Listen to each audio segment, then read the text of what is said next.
Hello မင်္ဂလာခင်ဗျကျွန်တော်ဒီနေ့ပြောပြသွားမှာတော့ဒီ page အကြောင်းဖြစ်ပါတယ်ဒီ page က page quality အများဖြစ်မှာ service အထာတာဒီနေ့နဲ့ဆိုရင်ရက်ပေါင်း30ဖြစ်ပါပြီရက်ပေါင်း30ပြည့်တဲ့အချိန်မှာဒီ page quality 100% စိန်တော့ခဲ့ပါတယ်အဲ့အတွက် live group အနေနဲ့အားလုံးကျွန်တော်ပြပြပေးမှာဖြစ်ပါတယ်အဲ့အတွက် setting တစ်ချက်နေတော့မယ်ခရမ်းဆိုလို့ရှိရင်တော့ page quality အများကိုပြပြင်လိုက်လို့ page quality အစင်းအဖြစ်တော့ခဲ့ပြီးဆိုရင်လည်းကျွန်တော်ရဲ့ page ကျွန်တော် channel မှာ screenshot နဲ့ live group လုပ်ပြီးတင်ပေးတယ်ညသာဖြစ်ရ comment box မှာ video လေးလုပ်ပြီးတင်ပေးပါပြောတဲ့အတွက်ကျွန်တော် video လေးနဲ့အားလုံး live group လုပ်ပြီးကျွန်တော်ပြပြပေးမယ်အဲ့အတွက်ကျွန်တော်ဒီမှာ new experience ကျွန်တော်တစ်ချက်နေတော့မယ်ဒီ page မှာဆိုရင်ကျွန်တော်လည်းဒီမှာ admin role ဖြစ်ပါတယ်ပြီးလို့ရှိရင် page ကိုလေးတစ်ချက်တောင်းမှဆိုရင်ဒီ page ကဘာ issue မှမရှိဘဲနဲ့ page ကိုလေး 100% စိန်တော့ခဲ့ပါပြီဒီလိုမျိုး page ကိုလေးစိန်တော့ခဲ့ပြီဆိုရင်ဒီ page မှာဘာ content တွေ reach engagement ကပြီးတော်တော်လေးအလောက်ကအဆင်ပြေမယ်ဒီ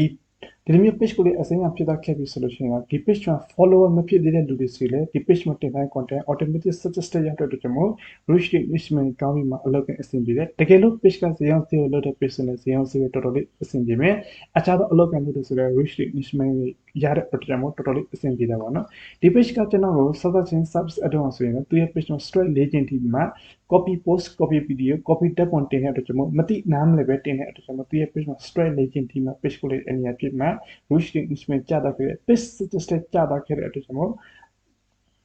page suggested ကြတော့ခဲ့တဲ့ကျွန်တော်တော်တော်လေးအဆင်မပြေဘူးဖြစ်တဲ့အတွက်ကြောင့်ဒီ page ကိုကျွန်တော်နဲ့တိုင်နေပြီးမှအလုပ်လုပ်တဲ့ခါမှာဒီ page ကိုကျွန်တော် page ကိုစစ်ဆေးပြီးတခြားလေးပြပြပေးတယ်ပေါ့နော် video လေးနဲ့ကျွန်တော်အသေးစိတ်ကျွန်တော်ပြပြပေးတယ် copy post copy content copy tab ပုံတင်မယ်ဆိုရင်တော့ copy looking ကဘလို့ edit လုပ်ပြီးတော့ရတယ် page နဲ့ပတ်သက်ပြီးဘလို့ line နဲ့တော့ရမှာဆိုတော့အကြောင်းနဲ့ပတ်သက်ပြီးတခြားလေးပြပြရှင်းပြပေးတဲ့အချိန်မှာဒီ page owner ဘက်ကနားလိုက်သဘောပေါက်ပြီးမှကျွန်တော်ပြောတဲ့အတိုင်း line နဲ့ပြီးတင်တော့တယ်ပြီးလို့ရှိရင်ဒီ page ကိုကျွန်တော်တခြားစစ်ဆေးပြီး setup လုပ်ပြီးမှ request ပြီးတင်ပြီးတော့တဲ့အချိန်မှာဒီ page က 100% စင်တော့ခဲ့တယ်ပေါ့နော်တချို့ page တွေကဒီရပ်ပေါင်း30တဲ့ကြားတယ်တချို့ page 15ရက်နဲ့စင်တော့ခဲ့တယ်ဆိုတော့ page မှာဖြစ်နေတဲ့ issue page မှာ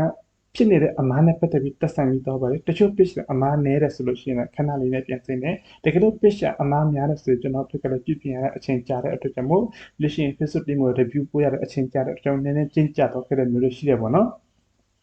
ဒါပေမဲ့ဒီ page က straight legend ဒီမှာ page ကိုလည်းအမြင်ပြပြီးအထား page ကရပ်ပေါင်း30တွင်နဲ့စိမ့်တော့ခဲ့တယ်ဆိုရင်ဒါမြင်တယ်လို့ပြောရတာပေါ့နော်ပြီးလို့ရှိရင်လည်း page ရဲ့ recommendation အားလုံးအဆင်ပြေသွားခဲ့တယ်နောက်တစ်ခုကဒီ page ကသူရဲ့ page မှာ boost လုပ်လို့မရ page not allowed to address ဖြစ်တဲ့ဆိုမှကျွန်တော် service အထားတာပေါ့နော်အဲ့ဒီအပိုင်းလည်းအားလုံးအဆင်ပြေသွားခဲ့တယ် boost အပိုင်းမှာတော့3ရက်တည်းနဲ့အဆင်ပြေသွားခဲ့တယ်အဲဆိုတော့ကျွန်တော် live group အနေနဲ့မတင်ပေးဖြစ်ဘူးအခုကျွန်တော်တစ်ခါလေးပြပြပေးမှာဖြစ်ပါတယ်အဲ့တော့နည်းနည်းအောက်ဆင်းတော့မှာတူတင်ထားတဲ့ post တစ်ခုဒီမှာ boost နေပြမယ်boost နေပြပြီးဒီမှာတစ်ချက်ကြည့်မှဆိုရင် page not allowed to address ပြောက်ပြီးမှအခုစင်ကျွန်တော်ဒီမှာ boost now ဆိုပြီးပေါ်တယ်ဒီ page ကျွန်တော် boost လုပ်တော့လို့ရတယ်အားလုံးအဆင်ပြေသွားခဲ့တယ်ပေါ့နော် okay ဒီနေ့ဒီvideo ဒီလောက်အားလုံးကျွန်တော်ကျေးဇူးတင်ပါတယ်တကယ်လို့လူချင်းမင်းတို့လည်း page quality အနီရောင်နဲ့အဆင့်အဖြစ်အောင် page quality အဝါရောင်နဲ့အဆင့်အဖြစ်အောင်ဘယ်လိုပြပြင်သွားရမလဲဆိုပြီးသိချင်တယ်ဆိုရင်ကျွန်တော် video လေးတင်ထားပြီးအဲဥစ္စာတစ်ချက်တော့ရှင်းနေပါတယ်တကယ်လို့လူချင်းမင်းတို့လည်း page quality အနီရောင်အဝါရောင်နဲ့အဆင့်အဖြစ်အောင်ဘယ်လိုပြပြင်သွားရမလဲအားလုံးအသေးစိတ်သိချင်တယ်ဆိုရင်ကျွန်တော်ရှိမှတင်တက်ပြီးမှကိုယ် fusion တော့လို့ရတယ် page နဲ့ပတ်သက်ပြီး ATS နဲ့ပတ်သက်ပြီး video edit နဲ့ပတ်သက်ပြီးအခြားသောဒီ page နဲ့ related ရှိတဲ့အပိုင်းနဲ့ပတ်သက်ပြီးကျွန်တော်တင်တဲ့မှာအားလုံးပါပါတယ်တင်တဲ့ကြီးရ live တိုင်းအတွက်2000ပဲဖြစ်ပါတယ်အားလုံးကျွန်တော်ကျေးဇူးတင်ပါတယ်